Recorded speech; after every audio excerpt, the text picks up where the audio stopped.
रमन महर्षि के अनमोल वचन। आत्म अनुसंधान। स्त्री।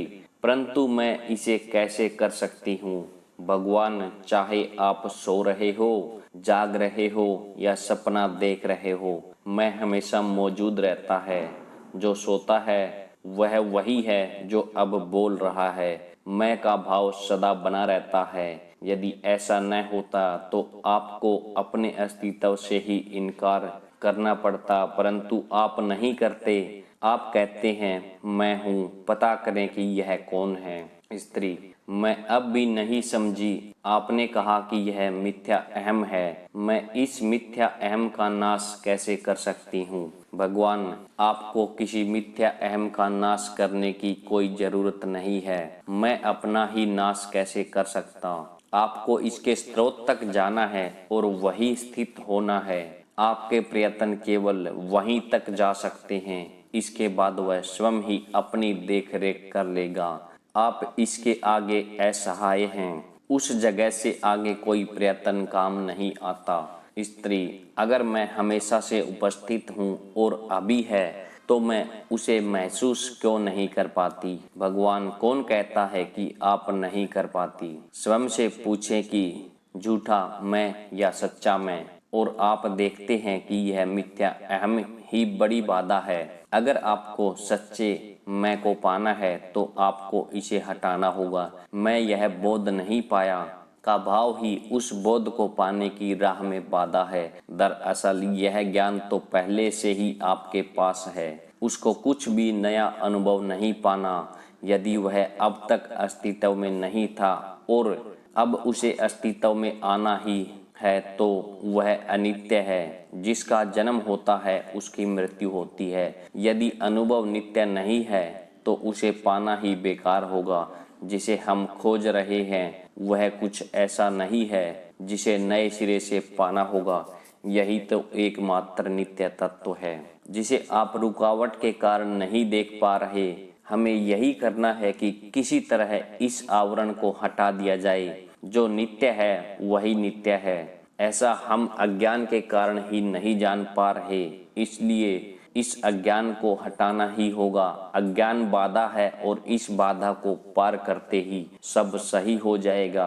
अज्ञान और अहम का विचार एक है, उसके मूल की तलाश करें, वह नष्ट हो जाएगा। मैं का विचार प्रेत जैसा होता है, यह ठोस नहीं होता। यह शरीर के साथ ही पैदा होता है, बढ़ता है तथा नष्ट हो जाता है। देह का भान मिथ्या अहम है। आप इसे छोड़ना चाहें तो इसके मूल की तलाश करें। इसके सिवाय कोई उपाय नहीं है। मैं हूँ ऐसा शरीर नहीं कहता। आप कहते हैं मैं कौन हूँ, इसकी तलाश करें। मूल का अन्वेषण करने से ही वह लुप्त होगा। स्त्री। क्या तब इसके बाद परमानंद की प्राप्ति होगी भगवान? सत्य चित्त व आनंद तो सदा से आपके साथ है। अनंत सत्ता पर जो नियम लागू होते हैं वही नियम इस पर भी लागू होते हैं। आपकी प्रकृति आनंद है। अज्ञान ने आनंद को छिपा रखा है, परंतु आपको आनंद को मुक्त करने के लिए उस अज्ञान को हटाना होगा।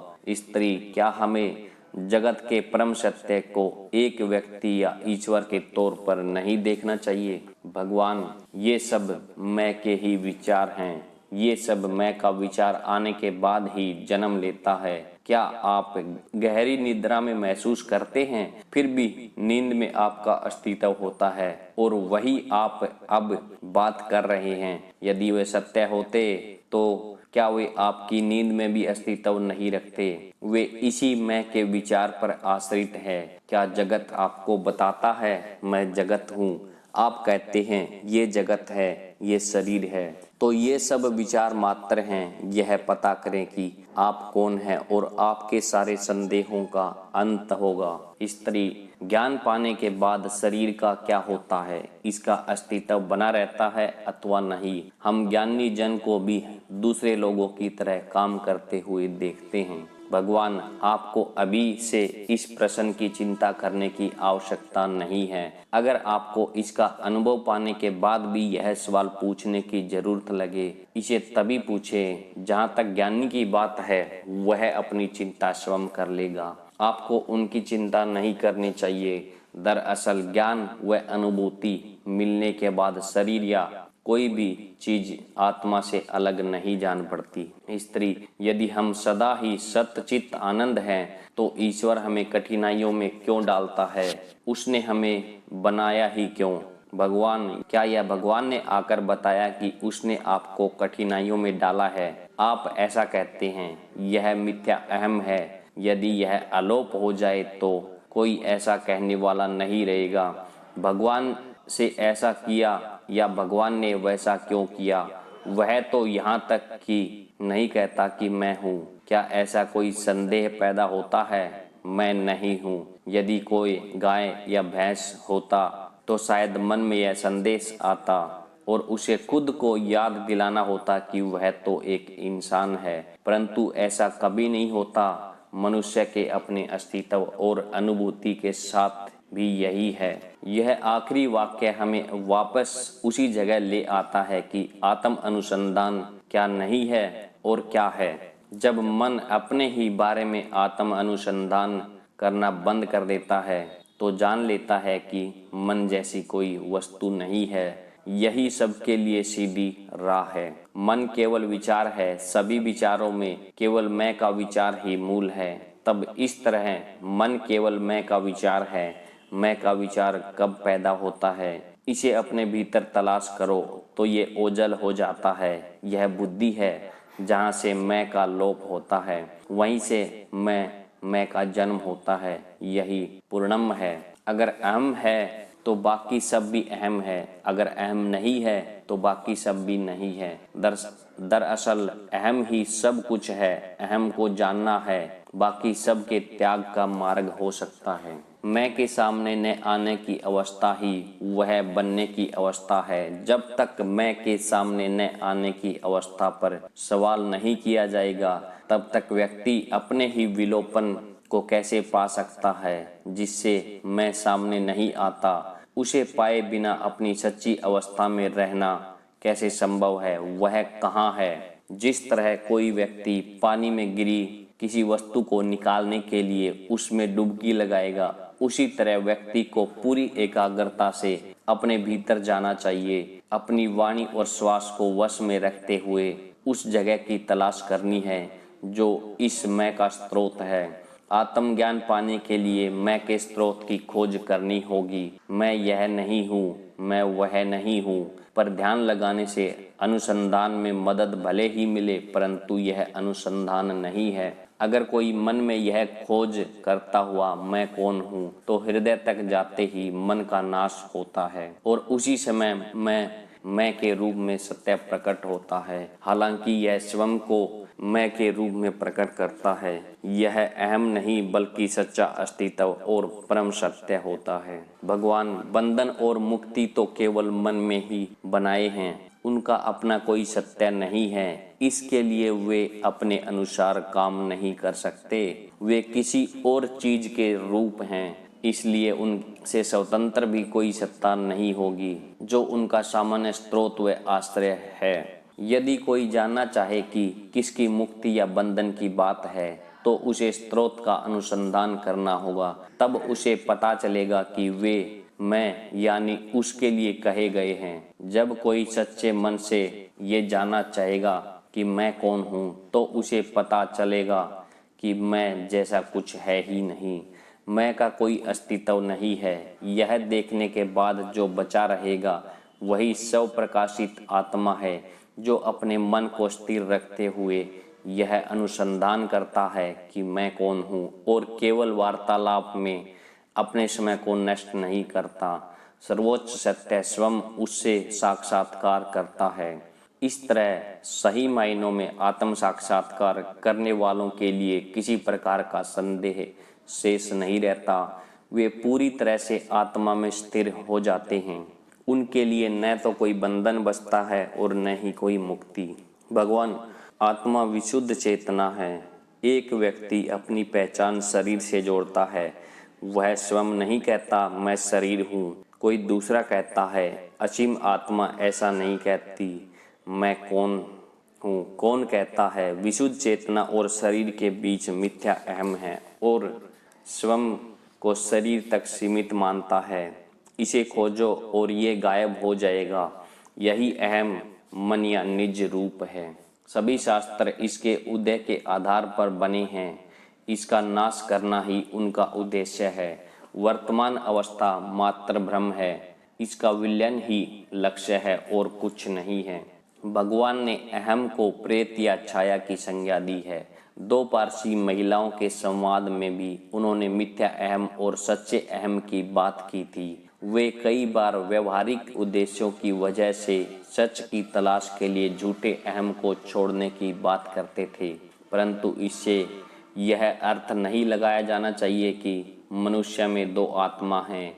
वे कहना चाहते थे कि अगर मनुष्य एक आत्मा के तौर पर स्वयं को जानना चाहता है तो उसे झूठे अहम को त्याग देना चाहिए। वे बार बार इस बात पर बल देते कि ऐसा कोई दो अहम नहीं है जिनमें से किसी को खोजना है और दूसरे को जानना है। अद्वैत के सत्य के अनुसार आत्मा को देखना ही आत्मा होना है, अन्यथा द्वैत आ जाएगा और साथ दृष्टा, दर्शन और दृश्य भी उपस्थित होंगे। भक्त, एक व्यक्ति आत्मा का बोध कैसे पा सकता है? भगवान, किसकी आत्मा, यह पता करो। भक्त, मेरी, परंतु मैं कौन हूँ? भगवान, यह तो आपको ही पता करना है। भक्त, मैं नहीं जानता। भगवान, इस प्रश्न पर विचार करें। यह कौन कहता है मैं नहीं जानता? आपको वाक्य में मैं कौन है ऐसा क्या जो नहीं पता? भक्त, कुछ ऐसा जो मेरे भीतर और मेरा है। भगवान, वह कौन है, क्या है? भक्त, शायद कोई शक्ति है। भक्त, पता करें। भक्त, मेरा जन्म क्यों हुआ? भगवान, कौन पैदा हुआ? आपके सभी प्रश्नों का एक ही उत्तर है। भक्त, तब मैं कौन हूँ? भगवान मुस्कुराते हुए, क्या आप मेरी परख करने आए हैं? आपको कहना चाहिए कि आप कौन हैं। भक्त, मैं कितनी भी कोशिश कर लूँ मैं को नहीं समझ पा रहा। यह आसानी से समझा नहीं जाता। मैं का भेद नहीं मिलता। भगवान, यह कौन कह रहा है कि यह आसानी से समझा नहीं जाता? मैं का भेद नहीं मिलता। क्या आपके अंदर दो मैं हैं? एक मैं और दूसरे का भेद नहीं जानता। भक्त, मैं कौन हूँ? क्या ये कहने की बजाय मैं स्वयं से यह प्रश्न कर सकता हूँ कि तुम कौन हो? इस तरह मेरा मन तुम पर टिक जाएगा जिन्हें मैं गुरु के रूप में ईश्वर मानता हूँ। शायद इस तरह बोलने से मैं अपने लक्ष्य के निकट पहुँच सकूँ। मुझे यह मैं कौन हूँ से कहीं बेहतर लगता है। भगवान, आपका अनुसंधान भले ही किसी रूप में हो, आपको आखिर मैं या आत्मा तक ही आना है। ये सभी भेद, मैं और तुम, गुरु और शिष्य आदि अज्ञान के लक्षण हैं। वह सर्वोच्च मैं केवल एक ही है, अन्यथा सोचने का अर्थ होगा कि आप स्वयं को छल रहे हैं। इस तरह आपका लक्ष्य यही है कि आपको यही अनुभवातीत होना है। इसलिए आत्मानुसंधान की मदद से भौतिक अस्तित्व की कृत्रिमता से उठना होगा। तुम और मैं अंतर करने का कोई सवाल ही नहीं पैदा होता। ये सब तो शरीर से जुड़े हैं। जब आप मन को भीतर की ओर मोड़कर विचारों के स्रोत को लाते हो तो मैं और तुम कहाँ रह जाते हैं। आपको यही पता लगाते हुए उस आत्मा को जानना है जिसमें सब कुछ समाया है। भक्त, परंतु यह मजाकिया नहीं है कि मैं ही मैं को खोज रहा है। मैं कौन हूँ? क्या ये आत्म अनुसंधान केवल एक खाली सूत्र बनकर नहीं रह जाएगा, या मुझे स्वयं से यह प्रश्न निरंतर किसी मंत्र की तरह रटते हुए पूछते रहना चाहिए? भगवान, आत्म अनुसंधान कोई खाली सूत्र नहीं, यह किसी भी मंत्र के दोहराव मात्र से कहीं अधिक है। अगर मैं कौन हूँ मात्र मानसिक प्रश्न होता तो इसका इतना मोल न होता। आत्म अनुसंधान का उद्देश्य ही यही है कि मन को उसके स्रोत पर केंद्रित किया जा सके। इस तरह यह किसी एक मैं की ओर से किसी दूसरे मैं की ओर खोज का प्रश्न नहीं। इसमें सारे मन की गहन गतिविधि शामिल हैं, जिसमें यह धीरे धीरे विशुद्ध चेतना में स्थित होता है। आत्म अनुसंधान एक ऐसा प्रत्यक्ष साधन है जो आपके उस सच्चे और परम अस्तित्व को सामने लाता है जो आप सही मायने में हैं। अगली पंक्तियों में और अच्छी तरह स्पष्ट होगा कि मैं की खोज का प्रश्न दूसरे मैं की खोज नहीं बल्कि अपने स्रोत की ओर लौटना है। मुझे बताया गया है कि आप परंपरा के अनुसार मुझे अपने विचार के स्रोत तक जाना होगा। यह काम कैसे किया जा सकता है? भगवान, मेरी कोई परंपरा या पंथ नहीं है। यह सच है कि आपको अपने विचारों के स्रोत तक जाना होगा। मान लेते हैं कि मेरा विचार अश्व है और मैं इसके स्रोत तक जाने की कोशिश कर रहा हूँ। मैं इसे अपनी स्मृति की वजह से पाता हूँ और मेरी स्मृति में इसका बोध बना हुआ है। बस यही बात है। भगवान, आपको यह सब सोचने के लिए किसने कहा? यह सब भी विचार है। स्मृति और बोध के बारे में सोचने से आपको क्या मिलेगा? यह अंतहीन होगा, मानो वही पुराना विवाद चल रहा हो। पहले कौन आया, वृक्ष या बीज? यह पता करें कि यह स्मृति या बोध किसके पास है। जिस मैं के पास यह बोध और स्मृति है, यह कहाँ उठता है, इसका पता कैसे करें? क्योंकि कोई भी स्मृति, बोध या अनुभव आपको मैं तक ही लाते हैं। आपको नींद में ऐसा अनुभव नहीं होता और फिर भी आप कहते हैं कि नींद के दौरान भी आपका अस्तित्व होता है। इससे पता चलता है कि जब बाकी चीजें आती हैं और जाती हैं, मैं तब भी बना रहता है। मुझे मैं का स्रोत जानने को कहा गया है और मैं वास्तव में मैं इसे पाना भी चाहता था, पर मुझे इसके लिए क्या करना होगा? मैं किस स्रोत से आया हूँ? भगवान, तुम उसी स्रोत से आए हो। नींद के दौरान तुम जिस स्रोत में थे, केवल नींद के दौरान ही तुम नहीं जानते कि तुम कहाँ प्रवेश किया है। यही वजह है कि तुम्हें जागते हुए यह अन्वेषण करना चाहिए। हम में से कुछ लोगों ने आगंतुकों को मैं कौन हूँ और रमण गीता पढ़ने की सलाह दी और भगवान ने कहा कि उन्हें ऐसा करना चाहिए। एक पाठक ने शाम को पूछा, वे पुस्तकें अपने आत्म अनुसंधान करने को कहती हैं, परंतु इसे कैसे करना चाहिए? भगवान, वह भी किताबों में ही दिया होना चाहिए। क्या मुझे इस विचार पर एकाग्र होना होगा, मैं कौन हूँ? भगवान, इसका मतलब है कि आपको इस बात पर एकाग्र होना कि मैं के विचार का स्रोत क्या है। आपको बाहर की बजाय भीतर देखना होगा कि मैं का विचार कहाँ से पैदा होता है।